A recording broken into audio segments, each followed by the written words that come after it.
Hello and welcome to another Demon 212 PSN PS Vita review. I still don't really know which way I'm going to say them. Probably PS Vita PSN might be better, or just Vita PSN. Either way, I'm going to be taking a look at Tales from Space Mutant Blobs Attack, which if you've never played it before, it's a platformer game and it's a sequel to Tales from Space about a blob. At the start you've got basic stuff. You can view your cutscenes, the leaderboards, you can go into the options where you get like 3 things. You can go into story mode, which is much bigger this time. There's 29 levels rather than 17. It's still the same gameplay though. You've got to get to a target size, you've got to go forward and push through the levels, solve puzzles. You've got to find your friends, of which there's, as you can see, 2 on this level. And it's just pretty much a perfect sequel, because as well as making it bigger, they've not changed the core gameplay, which is great, other than a couple things added for the Vita. So there's a couple flick levels, kind of like Angry Birds, and there's a couple tilt levels, but they're not overused, they are responsive, they do work well, and it's just things like that really.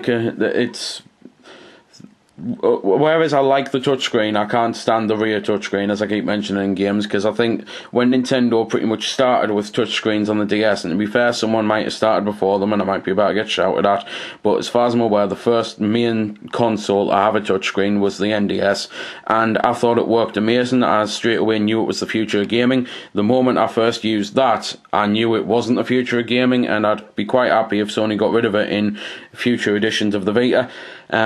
The tilting controls do working on the game, as I say, because tilting does tend to work in games if it's not overused, and as long as it's responsive. It's just in things where it sees you tilting and doing other things, it tends to get a bit cluttered.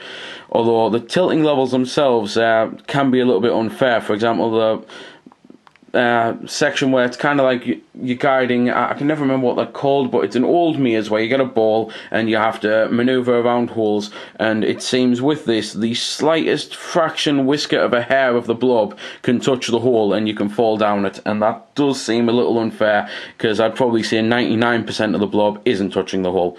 But the other things they've done to the gameplay to streamline it and make it better, basically things like you no longer have to hold to run, you no longer have to hold to suck the things up and absorb them. They've made that all automatic now, so you just have to worry about jumping and moving about.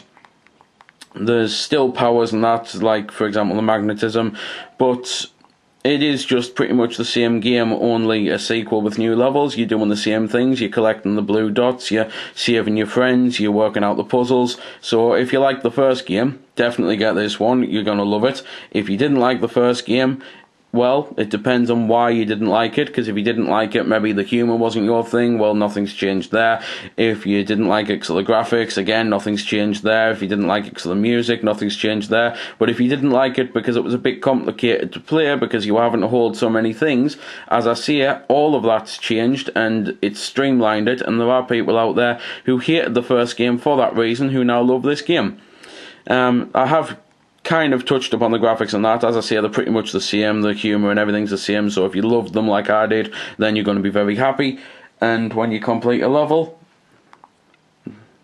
when it loads, as you can see, you still get score, you get graded, and you can upload it to the PlayStation Network still. So that's pretty much everything I can say about the game. As I say, if you liked the first one, get it. If you didn't, have a think about it, because I genuinely think this is a much better game. It's definitely a better sequel than a lot of sequels can usually manage to do, if that makes sense.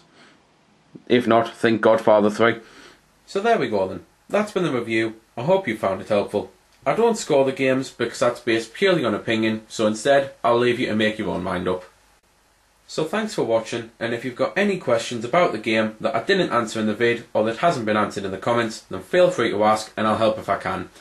Also, if you did find it helpful, don't forget to check out my channel, because there's plenty more like this up there, and don't forget to subscribe because there'll be plenty more to come as well.